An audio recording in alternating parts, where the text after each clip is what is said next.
Ay, Nasa masasabihin YouTube ako ba importante. Mm. What the fuck, man? Tol, Tungkol sa sabihin ads, ko lang pare. sa'yo, naban yung YouTube ko. So, sasubscribe ko na rin sa anak ko. Ba't na ba yung YouTube mo? Sinasabi kasi, hindi kasi pwede ang scandal. Gago, kwento ko na sa'yo. Hindi ba? Yung ano ko, di ba yung anak ko nga. Kung di mo present ko kasi sa'yo sa ano. Dahil sige, igagamitin yung account na ano. Kasi yung anak ko nga, di ba, medyo ano siya. May special needs nga siya. So, yung mga ganun kasi tol, medyo iba yung talent nila. Yung anak ko ulit, alam mo trip tol, mag-edit sa YouTube. Gumawa ng video. Master, yung mga speedrun na di ko maintindihan kung ano yun. Magkaka-capture siya ng video. Tapos, yung ginawa, no, lately, na nakaka-receive ako na nagre-report siya. Siguro, unintentionally kasi, ilang taon lang ako. Hindi na ba niya alam ko ano yung nire-report. Nagre-report ng channel na video. Siguro kare-report naman. Tapos, siguro, saka gumagawa siya ng mga video. Ito parang natawa nga ako kasi gumagawa siya ng mga video, di ba? So, ginawa ko, pinalitan ko yung pangalan ng YouTube ko. Kasi buong pangalan ko yung nasa YouTube ko kasi Gmail eh. Pinalitan ko ng pangalan. Buta nag-upload ng mga video. Mga pinagagawa. Pare, umabot ng 300 ang subscriber. Yeah. Kasi yung mga video kasi niya na ina-upload doon tol, mga kinokop niya rin sa kunyari. Okay. Yeah. May papanood din sa YouTube. Gagayahin niya. Gagayahin niya as it is. Yeah. As it is. Kumbaga, mag-e-edit niya pero gagayahin niya as it is. Ayun, di ko alam na ba? Hindi mo na ma-recover. Hindi ko na ma-recover, pare. Hinihingan ako ng ano daw yung URL ng YouTube. Malay ko ba nakaban nga? Hindi ko ma-open. Problema eh. Bahala na sa YouTube. Didilagay ko yung YouTube niya. Ginagamit ko. Send ko sa chat yung link pre para hindi ka na mahirapan maghagilap. Sige. Teka, speaking pare, total naman naputol na yung conversation natin tungkol sa pagtalon sa building. Gusto kong makita yung video na yun. Nasa internet ba ngayon?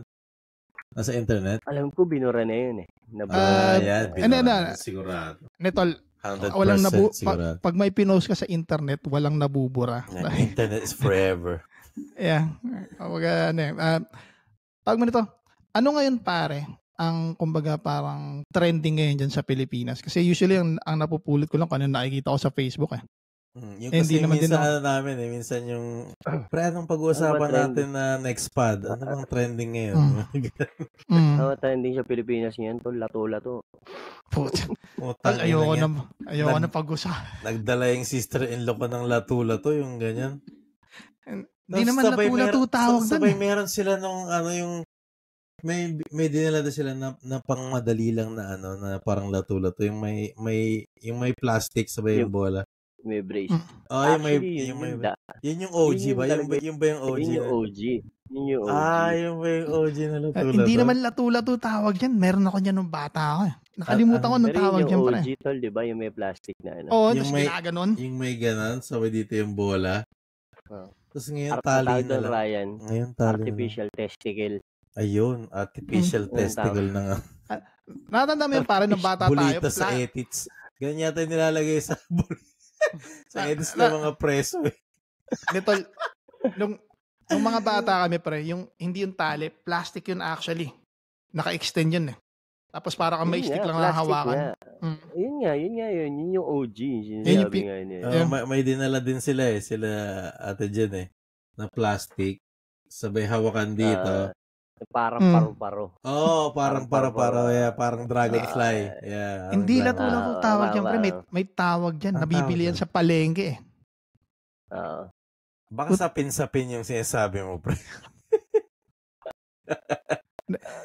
Pag-usapan natin pare yung ang nangyaring boxing ng mga YouTuber. Ay puta, lupit. Ano ba? Ano ba yan? Marlo ba yan, tol? Nakita ko nga dun sa channel niyo. Wait lang. Sinubscribe ko Ano ba? Scripted ba yan? Hindi yun scripted, pati pre. yung company account ko, sinubscribe ko na, tol. Puta, lupit naman. Salamat naman. Dadamihan natin yung subscriber mo. Gusto mo, gawa tayo sa tamutak na... 24 na yung subscribers natin, pre. What the fuck? Sa akin yung isa dyan. Bukas 1 million na yan. Isa. nung pinanood namin, no, grabe, man. Pucha. Ang nipis ni Marlo kumpara sa kalaban niya, man. Hindi ko pinanood yun, tol. Puta. Si Marlo, wala nang babasagin sa mukha nun. Nabali ilong niya, pre. Magpapatulpo raw siya. Nabali ilong niya. No way, hindi nga. Magdedemanda daw siya. Nabali daw ilong niya. What the fuck? Babali ilong mo, tol. Paano ka magdedemanda? May contract yun. Retokado yun. Talagang, kung di ba naman siya tanga kalahati, di ba? Pag ka magbo-boxing, alam mo, retokado ilong mo. Yun na ang pinaka-worst part. Mas makapal yung katawan siya nung kalaban mo. Ang nipis niya, men. Bro, para lang magkaroon ng ng idea Ang sabi daw doon, tol, 200k daw yun. May 200k daw na bayad yun. Tig-isa sila? Hindi, si Marlo lang. Si Marlo para lumaban. Wala nang pera yun eh. Kaya siguro pinatulan nun. Nakikita ko na yun. Nakita ko na yung tumumba siya. Nakita mo nagtatrash talkan sila. Mukhang talagang hinugot lang si Marlo. Siguro itong isang lalaki, umatras or na-injured yung kalaban, siguro wala silang mahanap. Hinatak si Marlo. Hindi, dapat ang kalaban talaga nung kalaban ni Marlo, yung taga-Japan siya na si Lakas Tama. Kilala mo yun? Tignan mo naman kailangan. Nagpauso ng suntukan sa Japan, pare. Pakita ko lang kay paring Orly para makita. Tignan mo naman, pre. Tignan mo naman yan. Tignan mo naman, pre. Yan ba yung mag-aano, pre? May bagong tuli lang yan. Bro, tignan mo naman to. Marlo nasa 350,000. Hindi mo alam yung backstory niyan, Jake? No. Ang backstory niyan, nagpabinyag tong si Marlo. Nangako raw tong kalaban niya ng 350,000. Tapos siningil niya pare sa social media. Tapos hindi raw binigay yung 350. Desperado na yun si Marlo. Wala nang karera, pre. Hindi ba scripted? O talagang sinutok talaga siya? Diba nung una nga, pinayaan pa nga siyang sumuntok-suntok lang. Tignan mo, parang si Ginab lang yata. Tignan mo may tsura, man. Ginab lang. Tignan mo. Parehas hindi mo rin sumuntok yan, no? Putang ina. Ito naman kalaban niya, may ano. Parang solid nga. Parang yung kalaban niya, pinipitik pa nung isa eh. Tara mo, nung pag-jab pa lang, umilag na siya kasi ilong niya eh. Tara mo, nakita mo pa. Ayan o. Tinas lang siya, sabay yan. Kaliwa pa yun, pang. Ayun na, body punch. Body punch ba? Ang inano niya? Body punch siya. Nabigyan siya ng hook sa body punch siya. Tipin mo para, tapos hindi naman yan sanay din na nasusuntok eh. Yeah, sa bagay. No? Shout out kay Sanderford. Lupit mo. Ngayon may 200k ka na, pwede ka na magpabinyag ulit.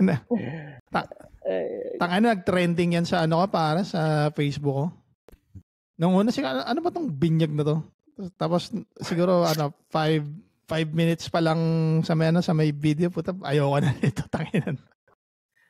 Problema kasi minsan dito sa mga YouTuber. Pero yung pinakita mo sa akin video pre na sila, paano mo nasabi? I think naman talaga na parang nagsusuntukan sila. Ito parang comedy, man. Yung isa dyan, pre, parang 0.1 second, pagsugod, sinuntok sa mukha. Mumba, parang namatay. Tapos kinuha ng stretcher. Siguro pag ang lumalaban ito mga Bisaya sila, boy, mga boyabang sila, yan talaga nagbo-boxing talaga yan. Yes. Oo, yung mga Bisaya na may kulay yung buhok. Pero ano yun sila boy, yung sila boy tiga, sila boy tap. Ano may mga YouTube channel din yung mga yan? Oo, doon sila nag-start, man.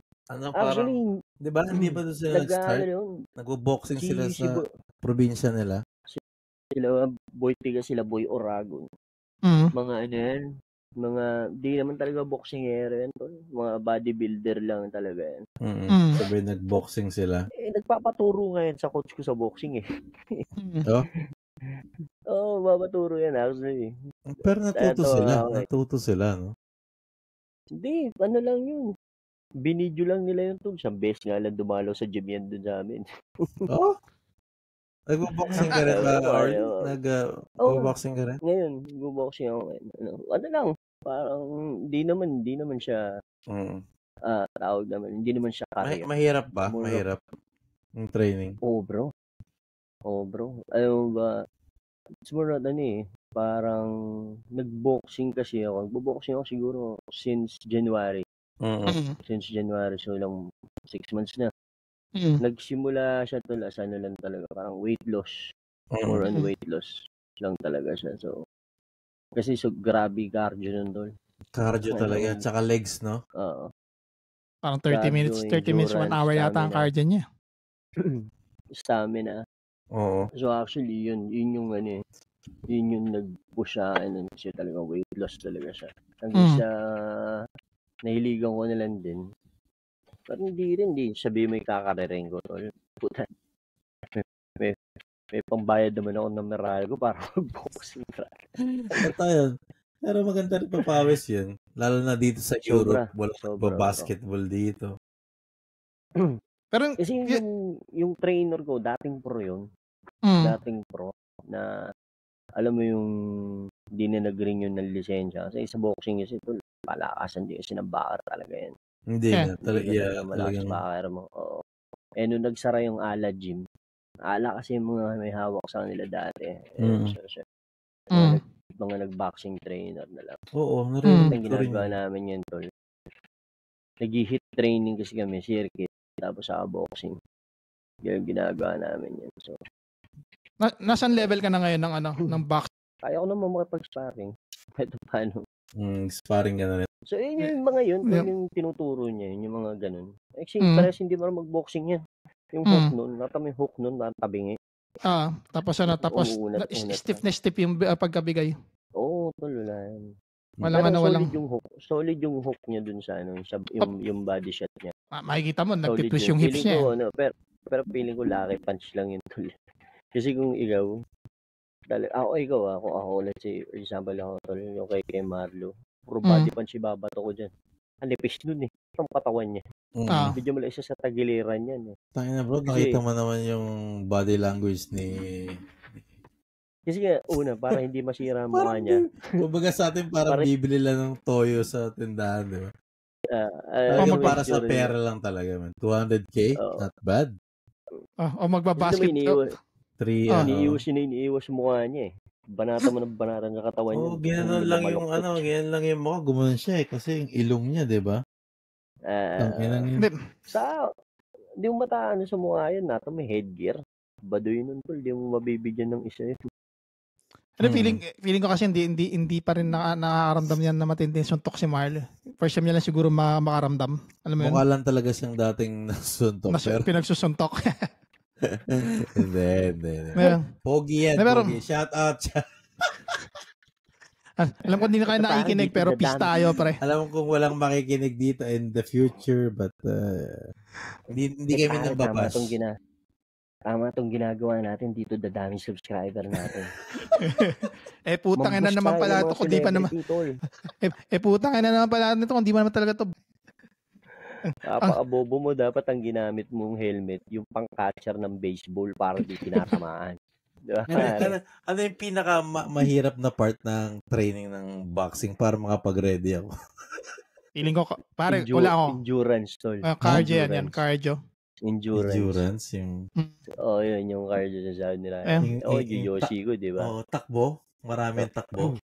Hindi, tol parang... Kahit sabi mo, hindi ka naman tumatakbo sa boxing. Hindi, I mean training. Hindi ka nagtitrain na tumatakbo kayo, paikot-ikot, or... Hindi, circuit kasi ginagawa namin. Paano yan? Ngayon yung pamira ka sa HIIT training, yung HIIT. Ano yan? Parang yung may mga basic na jab, tapos, ano ba tawag doon? Hindi, full body workout. Yung... Okay. Parang siya, more on katawan mo yung ginagamit. Body weight pare, parang athletics. Kaya 'di ba yung mga fighter, hindi malaki yung mga mga chest. Kasi hindi sila nagbubuhat ng weights masyado eh. More on sila body nga, body weight, tama ka doon. Pero sila yung pinakamatibay ng stamina. Oo. Hindi kasi pare, wala ka naman paggagamitan ng muscle pagdating sa suntukan eh. Totoo yun. Yun ang pinaka-worst eh. Kasi the more muscle you have, more oxygen you need, pare. Kasi, alam mo yun. Pansinin mo tol, yung mga nagmo-muay thai, ang papayat. Pero pag sinipa ka niyan, ang titigas ng buto nun. Ina pre, bata pa lang yata sila. Nakikita mo paano sila mag-training, mga tropa nila. Tatawa na sila. Hoy, alam mo yan. Tapos pag dumating ka na sa actual fight, puta. Talagang... pag lalo na meron sa Muay Thai, meron pa yung front kick na tinatawag nila. Yung tipong sisikmurang ka sa tiyan. Putang yan, sakit na. Sakit na. Papasuntok nga lang ako sa mga anak ko. Sakit. Di ba? Ang Muay Thai kasi nagsimula yan sa Thailand. Ang haba ng legs ng Thailander, di ba? So, pag sumipa sila, parang... Speaking of, kahapon, may pinapanood ako na minadaanan ako sa YouTube, The Deadliest Kick daw. Sa tatlo, parang maganda yun. Ano daw yung Deadliest? Puwera, napanood ko rin yata yan. Tapos yung isa yung taekwondo, yung isa karate ata or something. Parang ang pinakamabilis yung parang yung karatista. Diba? Pero ang deadliest daw yung capoeira. Kasi yung parang mag-wind up tapos iikot. Si Eddie sa Tekken. Sa Tekken. Sa Brazil. Si Eddie. Si Eddie, kasi full force kasi yung pag-swing mo nun eh. Kumbaga, kinukuha mo yung weight 360 mo from ground up. 360 man. Paikot. Diba? Pero feeling ko pagkapuwera mo, nag-miss ka sa... Ang pinaka biggest weakness ng capoeira kasi yung wind up mo, ano yun eh, open ka for attack. Hindi siya practical na sinasabi. May nakaka-knockout ng ginagamit yung capoeira. Maraming video yun sa... Oo, pero yun yung mga taong hindi nila kasi expect na ganun yung gagawin mo eh. Kasi, palagay mo ba kumari siya, nasabi? Kung ano, paano ko nga ba nasabi? Parang hirap ng tolray. May mga, kunyari, ang kalaban mo gang, no? Tapos nagkakapuwera ka. Huwag isa ka lang. puro saksak na aabuti mo ng makatawa. Di ba? Aaluron mo lang yun. Aaluron mo. Ano kasi Ryu? Pagkapuwera mo, yung mga Indian na, ng mga action, nakakatawa sa Facebook. Pero, yun nga rin yung yun nga rin sinasabi ng isang tawag nito. Sino ba to? Si Bellew. Sino ba to? Si Tony Bellew. Kilala mo yun? Light heavyweight pare. Light heavyweight champion niya ng England. Ang sabi niya, ang pinaka-delikado raw sa lahat, yung mga ganyan, kaya niya mga MMA fighter. Kasi meron kang idea meron kang sense kung paano lumaban na nakatayo. Pero lahat ng tao walang sense kung paano lumaban na nakahiga. Sabi niya kahit sinong boksingero daw, sabi niya, ang advice niya, pag nakita mo nang gumanon daw yung tao, sabi mo, okay, I'm good. Ayoko na makipag-away. It's not worth it. Kaya nga uso ngayon yung nauuso ngayon yung tawag nila yung Brazilian Jiu-Jitsu. Dito sa Pilipinas. More on mga grappling. Yeah.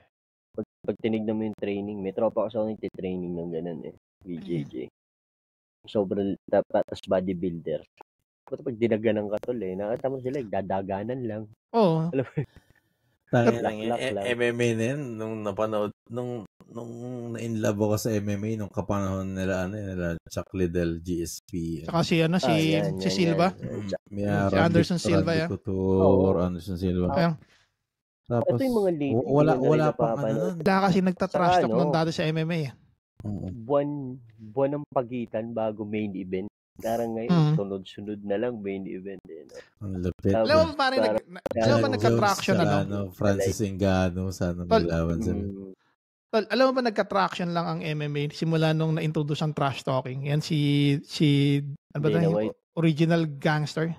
Yung... Si Conor McGregor. Hindi si Conor, pare. Si Chael Sonnen. Yung Chael Sonnen. Yeah. Diyan sumikat ang MMA, man. Pero alam ko ang talagang bago pa si Chael Sonnen, si Tito Ortiz at saka si Chuck Liddell. Walang kwenta trash talk na, no? Si Tito Ortiz. Tsaka si Tito Ortiz yung bad boy nun eh. Tsaka si yung Mir, yung dating wrestler. Si Frank Mir. Frank Mir. Frank Mir ba yun? Hindi, pero ang problema kasi doon, ang problema kasi doon, pare, cringy ang trash talk ni Tito Ortiz eh. Maganda in practical pag nagsusuntukan na. Pero pag paupuin mo siya sa isang conference, napaka-cringy, man. Yeah. Kinall out siya na ni Chael Sonnen, di ba? Kwento mo ulit yung tukol sa Lion. Naalala mo yun? Kwento mo ulit yung tukol sa Lion para di kami antokin. Hindi, malapit na rin tayo matapos. May time pa 6 minutes pa, heads up. Bago tayo magsara. Si paring Orly muna. Last few words, tol. Hindi, enjoy tong podcast na to. Sana makasundo ulit tayo minsan dyan. Marami pa tayong Oo naman, syempre. Marami pa tayo lalaglag kay Ryan. Pero tapat natin nandyan yung misis niya. Para di mo ba nakita dumaan niya yung SB dumaan, sabi ko, what the fuck, nakaputi pa. Alam ko, walang white lady sa Denmark eh. Enjoy to. Special, ano yun? Yeah. Wait lang, may bisita ako. Especially sa mga... Wait lang. Sige, muna. Ito na si Orly. Kay paring Orly, salamat paring Orly sa time mo kahit madaling araw na dyan, pare. Problema. Thank you very much. Maraming salamat sa oras mo, pare. Thank you sa pag-guest. Yeah. So, next time ulit. Sa makabalang usapan. Sa amin na work from home na walang makakausap minsan. Pero sigurado ulit, makakabalik ka ulit. As long as umuo ka lang. Si RJ gusto rin bumalik eh. Guest na nila si RJ. Baka next time apat tayo. Baka isang ang problema. Double guest. Set natin yan. Yeah.